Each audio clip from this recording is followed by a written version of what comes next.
YouTube? Your boy Benji is back, and I just made a video talking about the hate that exists in the community, particularly the self-hate. Wild video. For some reason, I've never seen this. My blood. I'm a Native American. So literally, I'm a Cherokee, I'm a Blackfoot, I'm a Red-tailed Indian. That's what's in my blood. And the other is mixed with European. If somebody to say and tell me not to kneel, you crazy. Like, y'all crazy. You know what I'm saying? Like, a lot of people in America is indigenous people. You're not from Africa. But that's a whole nother conversation. Like, that's crazy, man. For you to tell somebody, like, yo, stand up to this flag. You know what this flag did to us? Here's mine. If you don't want to be black, that's your right. I don't want to claim nobody who don't want to be claimed. All I'm saying, if you're going to mislead my people into re-identifying themselves as something other than their original birthright, can you please get some resources? Go to Walmart, go to Home Depot for a job, and I want you to put down, I am a Choctaw Indian with your black ass. Tell them you are a Choctaw. My grandmother, I'm a Choctaw. Put that on the job application and you will not get hired. So I thought that video of Waka Flocka was interesting to contrast it with this recent woman who went viral because she said the N-word in a TikTok, and then she ended up getting fired for her job, and now she's trying to, I guess, continue to post stuff that will draw, it will continue to draw engagement because she's going to now continue to attack different communities, whether you're talking about gays, people of color, etc. She's going to continue to attack these communities because now she'll get engagement. I guess she's trying to build a following fan base and become someone who in these conservative media spaces. That's what she's likening herself to, and that's what she's looking to do now. So, first of all, the social media is crazy because people fall for the clickbait every day. But anyways, I thought it was funny because this tweet here from the Hunters was like, black people are ready to hang this white girl because she said N-word in the video. Why do we act so weak and fragile? We were to burn it down over because white girls saying our word when we silent with politicians send $100 billion to foreign countries. Now let's talk about it. This is the discussion I think we're all completely missing. I just watched a video where a gentleman posted his family, and he had a big family of 7 siblings, all black men, and they married, and 7 of them married white women.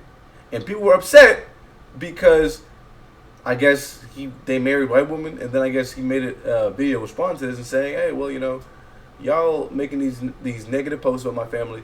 We were just told not to see color and to find a God-fearing woman. And for some reason, that made people upset. The guy seemed like it was about positivity. Regardless, I think as a community, if we will stop spawning and allowing ourselves to promote the negativity within our own community, just like you said, we just had Waka Flocka sit there and tell us that he's not black, but this guy makes some of the, like, if you take it for what it is, music that is destructive to the community. Perpetuates robbing, stealing, killing, drugs. You dropping the N-word in your songs. You from the hood, right? But now you mix with 3 different Indian tribes and European ancestry.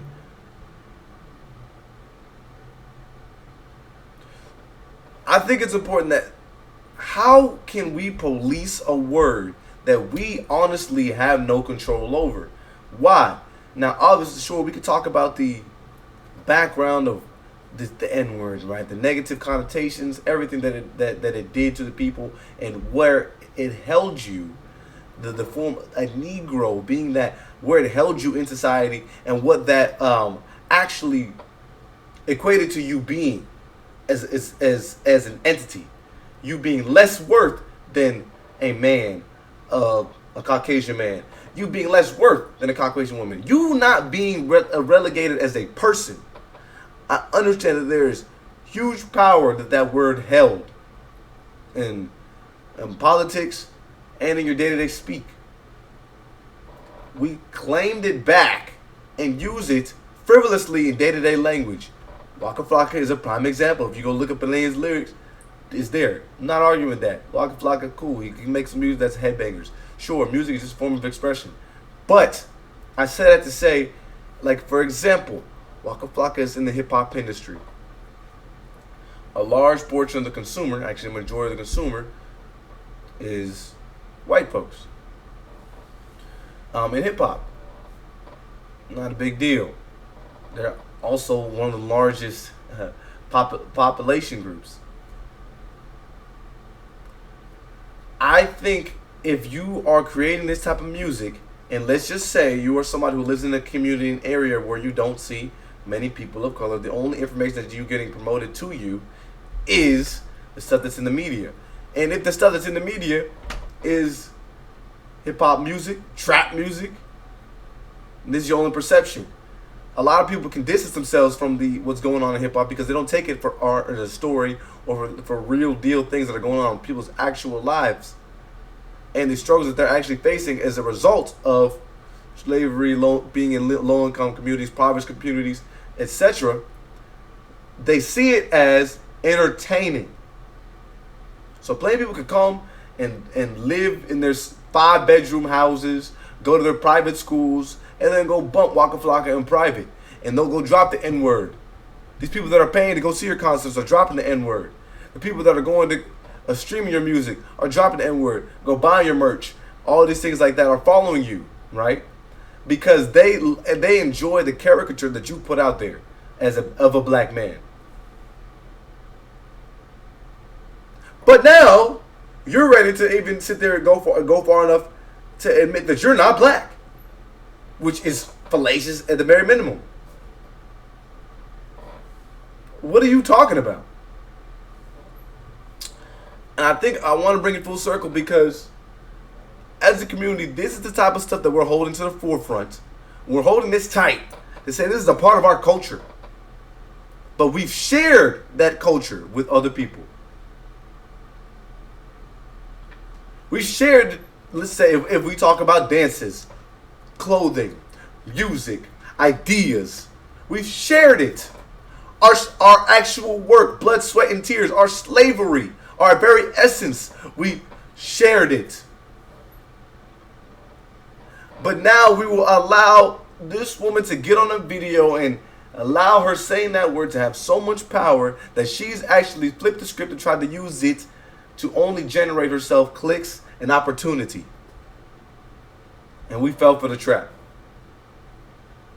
I ain't got much to say about her because she's just doing whatever at this point to try to gain clicks. It's obvious that she's literally just saying whatever she can to offend any community of people because she knows it'll generate enough engagement for her to get to where she wants to get in media, that she can sit there and make all these points and I don't know, stir up a lot of nonsense each and every day. That's something that she wants to do. I don't even think she has a true passion for it, but it's some probably she watches a lot of these political debates and believes that that's something that she can jump into a space that she can get into, share, whatever. Don't care. But it's like quiet here.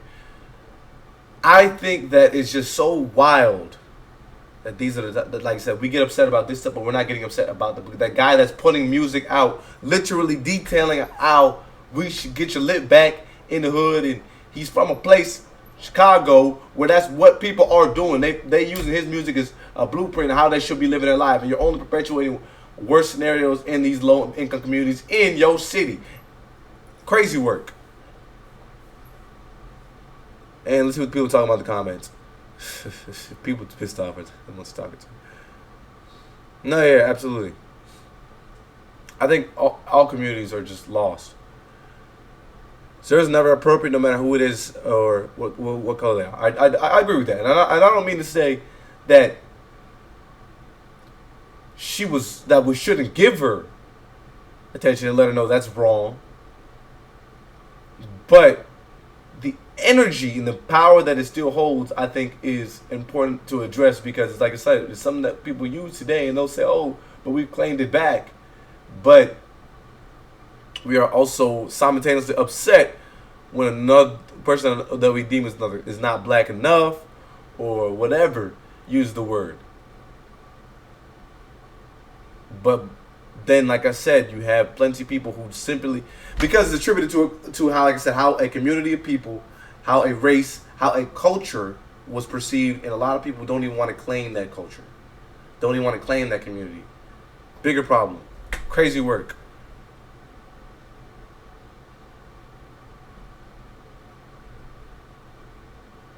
And then she doubled down on it, saying she really doesn't care. Anyways, and wild work. Now, back on this guy. He's insane. And funny enough, this here said, he was once asked if he would attend college, what kind of major would he have had, and he said geometry. That, like I said, is that just goes to show you where his mental is. There are black descendants of slaves who are also indigenous due to the Trail of Tears and Manifest Destiny. He's just dumb. Yeah. I remember the Short But Shorty video too. Yeah, y'all might be too young for that. I'll never forget this. It was on 106 Park. You can feel the audience confusion in the room. Oh, should I sue it over? He was a pretending. He didn't deny that European DNA. Crazy work. Yeah, I think everyone would be interested to see now him post his ancestry chest. But, yeah, anyways. Cooked. Simply cooked. Going further into this conversation, a lot of people know South African artist Tyla. She received a little bit of outrage recently because of her, I guess, taking pause when they asked to essentially questions alluding to her blackness.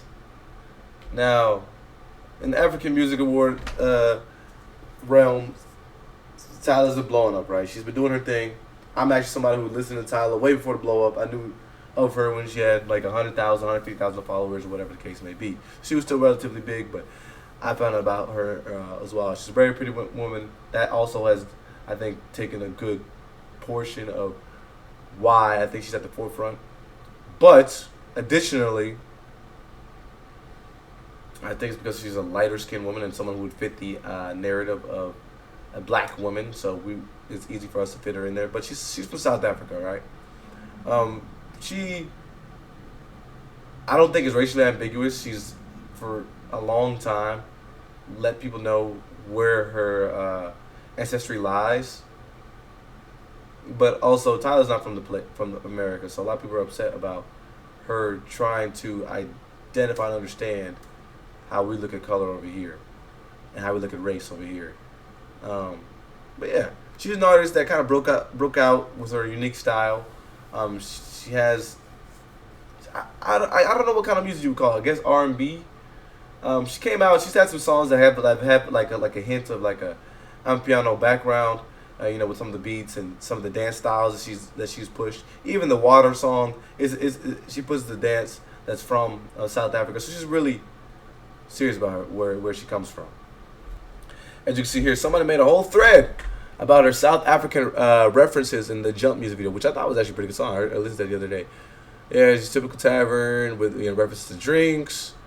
The location they shot was in Johannesburg. Gunna's actually in the video.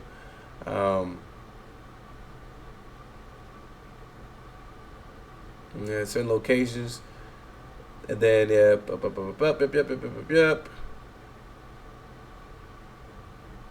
The food they were eating, a pool table, and callback to vibrant days in the community. So, like I said, Tyla is very proud of where she's from. So, if you haven't heard the Jump song, yes, they film on location in Johannesburg, South Africa, where she is from. She has had no problem letting everybody know exactly where she's from and a lot of her history. Even references to her Zulu heritage. You see here, the Zulu people, which are native people of the Southern Africa tribe of Nguni. The Zulu people are a large ethnic group of nation in South Africa.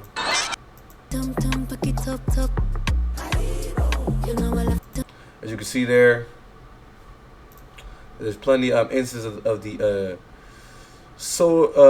the weapons, people like that in this joint. Now, why is all this important? It all blew up after she went on the Breakfast Club talking about being a colored woman. Been about your identity as a South African colored person. What is that even? Because she identified herself as colored. And so people were confused, like, why is this woman not claiming that she's black? The world does not look at race similarly everywhere, and she would, I think, even if she was in America, I'd be identified technically as a colored person, but under the umbrella of race that we have, she would be a black person. But she is from South Africa, and I believe she lives in South Africa. Me. She look at a team like, am I talking about this? Because this is going to get people upset. And it's so crazy how America is, because you talk about it, people become upset. If you don't talk about it, people become upset. Did they actually post this clip? The Breakfast Club is crazy. Can we not? Por favor. Oh, I like that. We keeping that in the interview too. I like when they talk from the back and say we can't. I like that. That's good. That's even better. Next one, please. That's even better. Been about your. Charlamagne's ridiculous. Anyways, Joe Budden had something to say about this. So people were upset because they were like, yeah, Tyla's parents here, they're mixed, Indian, Zulu, Mauritian, and Irish. I don't think that's crazy to identify. These are her grandparents, I believe. What you want to say, but and black over here is an entryway. Yeah, I think that's my thing. yeah. What does that mean? Yeah, I know what he do you means, mean by but that? I don't think it's applicable for Tyla. Can you break down what you mean by it's an entryway so we can have a clear understanding of that? Black just gains you more access and credibility in certain cultural spaces over here. Mm-hmm. I don't necessarily think that Tyla was looking to ingratiate herself in America's black community, because, like I said, she was an artist performing in South Africa, and she had a base, but she only had like a couple songs out prior to Water. She blew up with Water, but even in Water, like I said, there's even like the beat and stuff like that are tributes to her country. So I think I understand that, trying to come to the U.S. and bring your music and your entertainment to the U.S. is a big importance, because you would have that audience under the broom too. I think a lot of people in America forget there is a lot of the other things going on in the world. So she's from a relatively small country in Africa with a population of about 60 million. The U.S. has a population of about $333 million. People. So, understandably, if she was able to snatch up a lot of the U.S.'s fan groups, then she would be bigger than she would be back home. But I also would like to point out that the entire continent of Africa is way larger than the United States. And then a lot of the African artists will snatch up Europe, Asia, as well. Likewise, South America, etc. So I don't think the entire big plan was to come to America, but obviously I'm sure that was a big that was part of the idea, was if we continue to grow, we want to have this audience over here. I'm sure some of the record label execs have some type of love in America as well. So that's what I mean by it's an entryway. Okay. It's why Logic keeps saying I'm black. Right. Oh, you think he's using it as like a way to have access? I don't think nothing. You know. You goddamn right. Okay. I've had my discussion prior to about, I think, people of color, and particularly how that trickles down into playing different scenarios that can play out differently, particularly in the entertainment world. I mean, if we talk about like, you know, what is viewed as beauty, Tyla would fit that, because I mean she would fit under somewhere that is a Eurocentric idea of what beauty would be. She's lighter skinned. She's got certain features that would be attributed to X, Y, and Z. She's foreign. For Americans, that's a big deal. I can understand Joe Budden saying that it's easier to fit into a certain group. I don't think it does Tyla any benefit, because at the end of the day, like I said, in the U.S., you typically would only be identified a certain couple of ways. So obviously, if you were to reference information here in America, the official Office of Management and Budget for the who work alongside the U.S. Census Bureau in order to keep guidelines in order, I guess where you would identify race is typically with white, black, American Indian, Alaska Natives, Asians, or Hawaii Native Americans or the Pacific Islanders. Where else would Tyla fit in if we wanted to say that she had to identify with a certain race in America?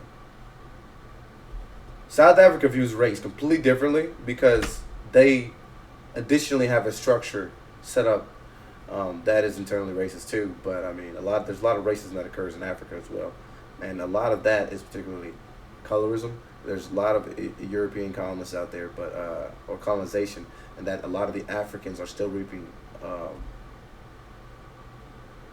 negative effects from. Obviously, a lot of West Africa that was a part of the transatlantic slave trade has seen some irreparable damage. But they had also identified themselves differently over there. So I mean, colorism plays a huge effect. But I think Joe Budden, I'm a little off on this. Tyla, same. I'm not saying that I don't know enough about Tyla and her background and her experience, so I'm not going to say that about. But she's always claimed where she's from. I also think that her fate is predetermined, unbeknownst to her. By higher power? I think that the people responsible for her have a plan, and that plan includes, hey, you're black in America. Right. I say she's not black, but the promoting of black, like if you're black, then I need to hear more than I'm just black. Like that's all they come over here and say, I'm black. It's like that. What, like enough. they use it like a mental wellness type of thing? Yeah, it's like, hey, over here I'm black. Hey, and it's like, okay, but can we know more about you? Like I don't know very much about Tyla, so I wouldn't even try to. But they've also on the Joe Budden show talked about how they don't listen to Afrobeats and stuff like that. So that is another point and problem that you have. Tyla's like 21 too, so I wouldn't think that a lot of her music is even like, you know, Joe Budden's and his friends. I don't think they're the intended demographic. Engage in that. Okay. I know that her fate is predetermined, unbeknownst to her. Probably. That's what I'm saying. So you're saying they use race as a gateway in certain sectors of entertainment to propel? You use whatever your advantages are. Whatever your advantages are. Yes, and the people who are, I don't want to say handpicked because that sounds away, but the people who there's a plan laid out for them, their job is to appeal to all and never divide. Mm-hmm. Right. So whatever the topic is, I'm going to find the political way to just be clear and safe in this.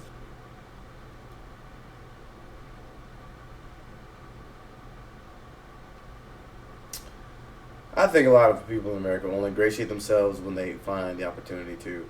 Like, when a lot of these Afrobeats artists started growing up, that's when, like, DeVito has said plenty of times, now people are like, oh, now we'll embrace being African or being from the Caribbean, or we'll actually look into our roots. Without that success, then people don't see the other parts of the world. People aren't privy to it. People don't care, I think, in America, if you don't see the success that's attached to it. Because a lot of people, I think, believe that the world outside the United States is just people with on dirt roads trying to put together huts with tree leaves. But yeah, Tyla has plenty times talked about where she's from, and she had to put a whole, I think, like paragraph out. And it's a very stressful term to use in America because I know it's a derogatory term, but I mean that's what we are called.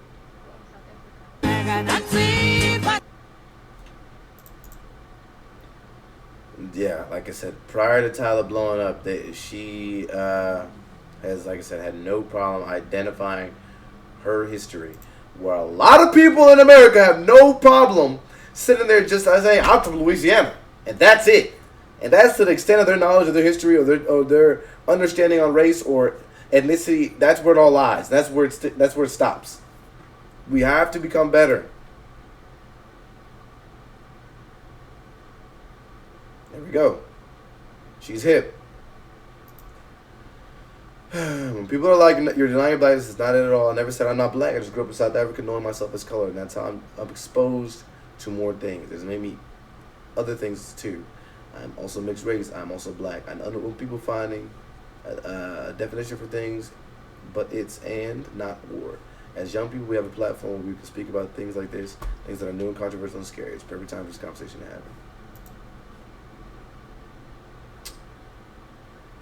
As a group of people, I think there's information available to us all. I'm continuing to dive more into it, but I think as Americans, we sit on this pedestal of holier than thou, and we sit on this pedestal of us as a people, and within that there's no other world that exists outside of here, where plenty of people are excited for the opportunities that exist in America. I think we also should become. I think we should also become privy to what's going on. But we should also have a little bit of sympathy for what's going on in places where people are facing situations that are life-threatening, where they are in unsafe environments. But we have to do better. Waka Flocka is completely denouncing his blackness, and then and these are the type of people we push to the front, sexually red, etc. But then we get Africans, people from actual Africa, to come over here, and y'all sitting there trying to make the proclamation that they're not black. Like we're trying to create division between a lot of the artists from Nigeria, Kenya, etc. that are blowing up in Afro beats, and they're trying to make the division to say, distinction is to say, oh no, well, we're not one and the same. We're black Americans, they're African. Like, what are we doing? I thought we were stronger together. Being better with our fellow man, learning one another, becoming empathetic with one another. Those are the only ways we'll grow. If we continue to dispel hate towards one another, we will never, as a world and as a planet, move anywhere where the trajectory is up. We will continue to start to descend. I don't know, man. It's just a lot going on, man. I don't. Stuff like this makes me mad all the time, and I think the only positive of this type of stuff is at least allows opportunity for people to have discussion and to actually do some digging.